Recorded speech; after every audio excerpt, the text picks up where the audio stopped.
Oh. We gonna cry today? Absolutely. Okay. Yeah. Let's go.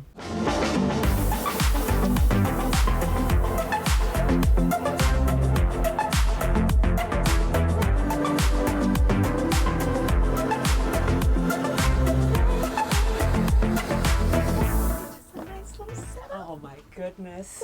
Welcome to my home. Oh, thank you for having me. Yeah. It's beautiful. I built it myself. You did? Yeah. Did you build all the furniture as well? Yeah, I built the furniture by hand out of clay. Yeah. Clay. Now, see, I messed up because they told us to have regular banter, and then I went weird. And I also, can I just say to you that I'm so nervous to talk to you? Because you're a comic genius, that's why. What? And I didn't know how to respond to Clay, so Okay, I just laughed. Well, that's all a comic genius wants is a laugh. No, wait. Can I say to you, though, finally. Oh. Finally, we're here. We're talking on things that people are recording. That other people will see. And I'm so happy. Thank you. I feel the same way. The very first time I saw you was on stage. This is so wild. You are astoundingly brilliant. Thank you. Astoundingly brilliant. Now I'm nervous. It's just the intelligence for me, you know. I just remember my husband and I both were blown away by you. I was so pleased to meet you. I was like, oh my God, a black woman on like a cool zombie show. I know, yes. Really doing the thing. She's on TV, whereas I was, trying to get there. Oh my goodness. I remember knowing that I would see you again. I was like, well, she's gonna like go. She's gonna be a star. Oh, like I didn't know that. But I love there's been nobody like you. And there won't be anybody else like you. But that just, I don't know, there's a sense of you just have such an electricity about you. Your craft is so specific, but it's so dynamite. I feel like I need to say this. I don't know what they wanted us to do, but I'm okay with us just sitting here complimenting each other. I think that's how we should do it. I have so many more flowers to give you. Okay, great. So. Can I give you a bouquet? Yeah. Okay. Would be really sweet.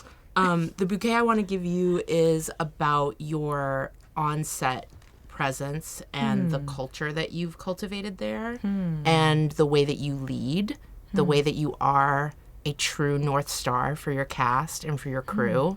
I think it's so beautiful. The tales of it are far and wide.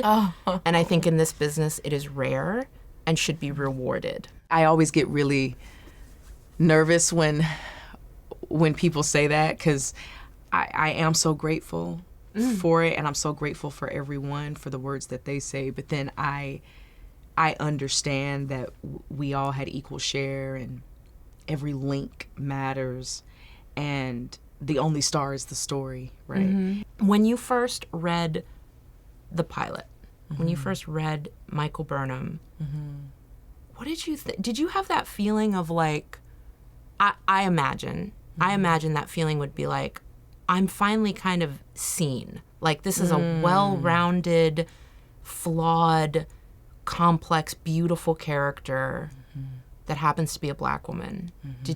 Were those some of the feelings? It was really impressive to me that they were adamant about it being a black woman at the helm, because when I first heard about that, Trek coming back to TV, number one. What? Yeah. Number two, digitally streamed, hyper serialized. It's going to be raw, it's going to be gritty, and we need a black woman at the helm. I remember thinking, y'all ain't going to get a black woman. Yeah, you're going to say that, and then we can cut to, and then it's going to be, she's going to do great. She's going to be beautiful, she's going to be great, you know? But they were serious. I remember, feeling a great deal of appreciation for that and respect for that. When I took it on, there was this great sense of representation, but then at the same time, it was hard for me to connect with that because I was so nervous. Sure. And sure. I've said this a trillion times over the years, but I took it on a bit too heavily at first, really? Because I felt the weight of us all, the history. history of our community. Yes, you have to represent. Nichelle. Yes, Nichelle, Mama Nichelle. And carry the torch. Exactly, and being the one who, like suddenly the baton is given to you, and you're like, ah, Yeah. You want to make everybody proud, and so Yeah. it's like I wanted to make our community proud. I wanted to make our ancestors proud. I wanted to make my parents proud. I wanted to make the franchise, people who love the franchise, proud. And yeah, it was a bit too much to carry at the time. I found the freedom of it later. It took a lot of time, but that journey of being able to tell a story that will hopefully make people see their worth. I can speak about that personally because that's what happened with me personally. Yes. I learned of my worth and my value as a Black woman very much from being able to bring this character to life and being in this position. Along with Michael. Yeah, exactly. Cool. I could ask you the same question. How did you feel? Did you feel a sense of representation? And then was there a moment on the show where you felt particularly represented as a Black woman? I felt very I was like, they're going to let a Black woman be the lead of an animated show. Because where else do we see that? Right. And be super funny and be the high energy, she's not the problem solver. Exactly. She's not the straight man who has all the answers and does everything right, which is a role I get shoved into a lot on camera. I think what I really did was I embraced that thing we were talking about of Black women don't get to be this. Yeah. We always have to be in charge. We always have to have the right answers, which Mariner does, but we have to have the voice of... I've told my team so many times over, I'm like, I love doing comedy. I want to do it for the rest of my life. I'm done being the woman on the side who goes, are you sure you want to do that? It's just... well said. There's just no more. And I've worked with some of the funniest people in the world, and I love them dearly, and I'm done straight manning to them. I'm the weirdo. I'm the person who's going to drive a truck through a fabric store window. Let me be the wild card. Yeah. And Mariner is that on the page, and then I also just ran with it so hard. I'm so it's almost like I'm taking out all of my the things that on camera they just don't let Black women do enough. I was like, well, I'm going to shove it into this cartoon because she's a cartoon, so she can be the most extreme version of that. How did it feel doing the live action? Ugh. That's some of my favorite stuff. Yeah. From you and from Jack. Oh, thank you. That was a dream. That was a dream. Yeah, because I'm primarily a live action actor. I don't really do a lot of... I've done more animation now, so this was a true dream come true because she's my favorite character. I was just like, I can die. I don't have to do anything else. Whose idea were the box braids? That's a great question. Thank you so much. I've been waiting to ask you that. Oh, yeah. I really appreciate that question, I wanted very badly, and thankfully I didn't have to fight for it, but I wanted desperately for Burnham to have natural hair, and our original showrunners were totally down with that. And then we had to sort of transition it. The first 2 episodes, the hair is straight because it's still from Vulcan. It's a whole thing. It's a riff on the Vulcan bowl cut, you know. But then as soon as the natural hair came in, I assumed that it would be this mini fro for the rest of the show, but we talked about possibly growing it out, it being a bigger fro, kind of shoulder length kind of thing. But then it was actually Alex Kurtzman, who's the co-creator of the show and the co-showrunner with Michelle Paradise. He saw me in box braids. One day we went to lunch, me and the other producers.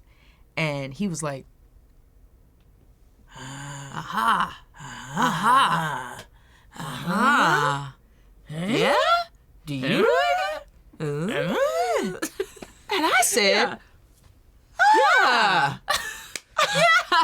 I can get down with that. Absolutely. That's African inspired. Very. If we gonna go to the roots, might as well celebrate the crown. You know what I'm saying? So I felt like it was still in line with that natural hair, which was huge for me. And I thought, yeah, that could be really nice. And it wove really nicely into the story of really Burnham. did. Burnham was finding her freedom, her personal expression, her place in the world at that time. And so the freedom of it really sort of put an exclamation point to the story that we were telling at the time. Yep. And then we were able to do all kinds of like really cool things with them too.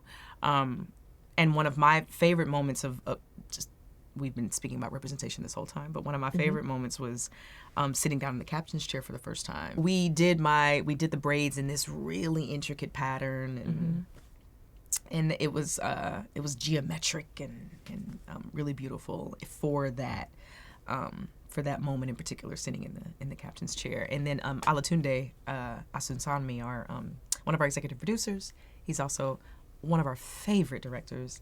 He did a really cool pan shot on purpose to like see all the way around it for that moment, sitting in the chair for the first time. So I'm gonna rewatch that moment. Felt like, yeah, I'm gonna rewatch that and realize this was for the braids.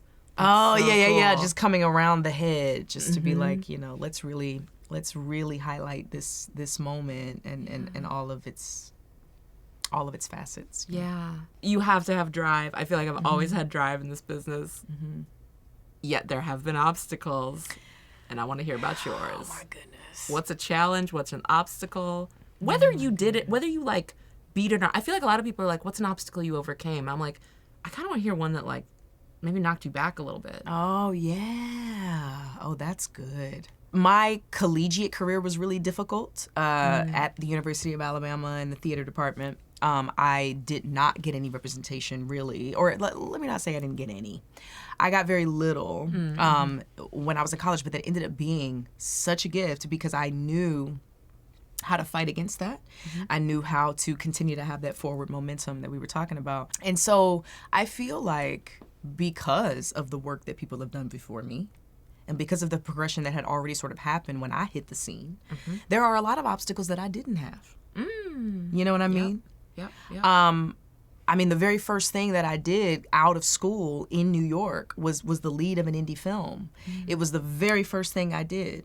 And I was like flailing and like, what is this? But it was, I shot straight to that, and then straight to TV, and then straight to da-da-da-da, and straight to this and straight to that. It's like this happened over the course of years, but there wasn't a lot of, for me, there wasn't a lot of doing things where I felt like I didn't have a voice. But I feel like some of the greatest obstacles I faced were later in my career, in recent years, and they don't have to do with race necessarily. It was really the obstacles of trying to be a wife and a mother at the same time, especially once I had 2 children and not just one, you know. Those have been some of the hardest moments. And also, it's been difficult for me also in recent times with juggling my growing faith with the industry. Okay. And with what is expected of me at this stage of the game. I shouldn't have put that in quotations. It is a game. You're right. When I think about obstacles, it's funny because I kind of think like I'm still at the beginning, and also I feel like the oldest woman in the world, and like I'm at the end of my career. I feel both things every day. And I feel like, oh, I'm just kind of like starting out, and I haven't really gotten to the place where I want to be yet. And then I'm like, I've been doing this so long. I've done every version of everything. Yeah. But so the truth is somewhere in the middle, and I think that if I'm really honest, you're spilling, so I'm gonna spill. Yes. Some of, not all, but some of my biggest obstacles have come from myself. And like, look, the big obstacles, the racism, the sexism, always gonna be there. Yep. For sure. No matter what. It's gonna show up in different ways forever.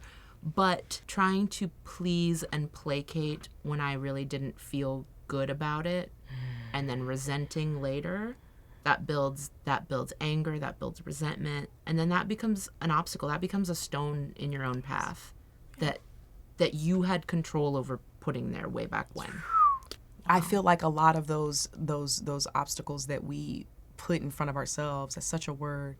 We have to forgive ourselves, or it never goes away and it becomes something else. It festers, it ferments, it toxifies. Yeah. Did you feel like forgiving yourself was the hardest part about it, or did you feel like once you could acknowledge it and confront it, forgiving yourself was quite easy? That is such a good way to put it. And, you know, I think it was easy to forgive myself. And I think it's because those obstacles were powerful, because I believe that very few people are more powerful than me when it comes to my own life. Yeah. I believe that I am maybe the most powerful force of energy. And it's really no contest. And I think that most people should feel that about their own lives. But I really believe it. I'm like, oh, I'm a force to be reckoned with. And I love that about myself. But that also means that these obstacles I've created are quite strong as well, because I'm very good at doing things, good or bad. Yes. So the forgiveness was really like, okay, yeah, you're great at getting in your own way, just like you're great at a lot of other things. So stop that. And I went, okay, yeah, I hear you. With power comes great responsibility. Yeah. So with the experiences that you've had in the writer's room, I'm curious to know how you feel about the progress that's been made in the entertainment industry. And I know for me, the more multifaceted these roles are, I think it will require more and more lived experience to tell them at their best, possibly. There are some actors who will say that that's not fair, because they'll say, well, what about imagination? What about the craft? What about being able to be anyone? Even if I haven't had that experience, I should be able to act like I have, right? I understand that. That's great, and that's fine, and we've certainly seen a lot of that. But there is more to tap into when someone is coming from their lived experience. And that also, that counter that I often hear from actors who say, I should be able to play anything, that also assumes that the playing field is level and that the people from marginalized backgrounds have the same access to these opportunities to tell their stories that others do. And it's simply not true. So yes, once the playing field actually is level, absolutely everybody can do everything. It'll be a free-for-all. Right. Until then, there's a correction that still needs to be made in multiple areas in terms of representation. So let's allow that correction to happen. Well said. Right? Well said. What advice have you been given that has stuck with you? I remember a female producer, she's amazing, told me just a few years ago, she said, always feel comfortable asking questions. And she said, because curiosity is always going to be better than arrogance. Yes. She was like, nobody will appreciate it if you pretend like you know what you're doing, if you pretend like you know what you're talking about. But people will appreciate questions, and then you'll all grow together. You'll grow and they'll grow too. And so that was a big one for me, because there were a lot of conversations I found myself in where I didn't really know what was being talked about. I didn't understand it fully. There were times where I had a slight intellectual understanding, but then practically speaking, I would be a bit lost. Sure. But I wouldn't want to say it. Of course, because black women. Because black women, we can't be wrong or confused. I can't or not know. No, I can't not know.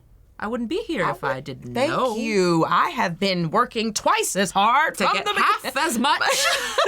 And I have had to know everything. Yes, and if I show up here and I don't know, then you're going to think I'm stupid. And then I'm going to dishonor everyone's memory. Yeah, I would be proving all of those terrible people right who said, oh, diversity hire. Oh, that I know that feeling so well, where you're like, if I admit any amount of not knowing, then I've admitted not deserving to be here. Yeah. What a terrible. That's awful. terrible racism. Yeah, get it out of here. Sexism, all of it. All of it. Misogynoir. The more we have us telling our stories, and also I want to say every group of people, that group of people telling their stories, it's like, that's beautiful, because then we sit around and we go, what do you have to say about your people? I want to hear it. That the more specific, the more universal, you know? Do you feel that same way being, you know, not just Beckett Mariner, but also being in the writer's room? Short answer, yeah, I feel exactly like you. Like, we need to be telling our stories, and we need as many different versions of us. Yeah. Because look, we sit here, two very different Black women who have so much like shared DNA and like common fabric between us, but also in some ways so different. And like, I think that's so beautiful, and it is so necessary to address that in the writer's room, and to have as much diversity as possible to speak to all of the different ways of being, because I'm not going to write a Black character the way you're going to write a Black character. So true. And I can try. I can write one that's maybe like inspired by you. I could be like, this is my Sonequa Martin Green style gal, you know? But yeah, I think it's really imperative, and I think that the industry has slowly started to learn that it is not just the representation that we see on camera that matters. It really is who's telling the story, who's pitching the story. Right. Who came up with the idea for the story to say, what if this character did this instead of this? Or what if this character went here? That's really where it starts. And it's not to say that not everybody can write whatever they want, but it's so much more rich when you have that lived experience. Well said. I believe everyone, you know, imagination it unifies us all, right? And we can connect to each other no matter what. It's actually one of the themes of Trek itself. But yes, when it is your authentic experience, then that story is going to be that much more authentic. I feel like that is, if there was one thing that I could say we could do more of, or see more of, or one way that we could continue to progress, it would be that. Yeah, that's where the improvement is needed, right? I agree. Yeah. It's just more of us telling our stories. Yeah. So I am a Veil. Call me. Yep. Yeah. Well, you write. Well, I guess, so then if you write it, I'll come. So I should write for us. Yeah. Okay. So. And I can act. Yeah, I know. Yeah. I know you can act. So. Did you think that was a question? I mean, nah. I just wanted to make sure you knew that is what I would be offering. That you would be offering. Okay. Yeah. And produce. That's right. Because you know how to do that now. Because I do know how to do that. Great. I think we should make this movie. I'm gonna write it up. I think we should. In all our free time, we'll film it. That's right. And I know I know what I bring to the table as a producer. I will ask questions. Great. And you will write, and we will both act. Bars. Oh, Tawny. Oh, well, Sonequa. I love you. I love you too. You're my sister. This has been amazing. I feel like you're a ray of sunshine. Oh, thank you. I've so enjoyed watching your work over the years. Thank you for bringing Star Trek back. Oh, y'all brought it back. Thank you. Without you, we wouldn't be here. None of us would be here. The franchise wouldn't be where it is. I wouldn't have a job. Oh my God. You held the door but for me. Oh, thank you, Tawny. Yeah. Thank you for taking it. Thank you for taking it higher. Always. Yeah. Aw. We did it.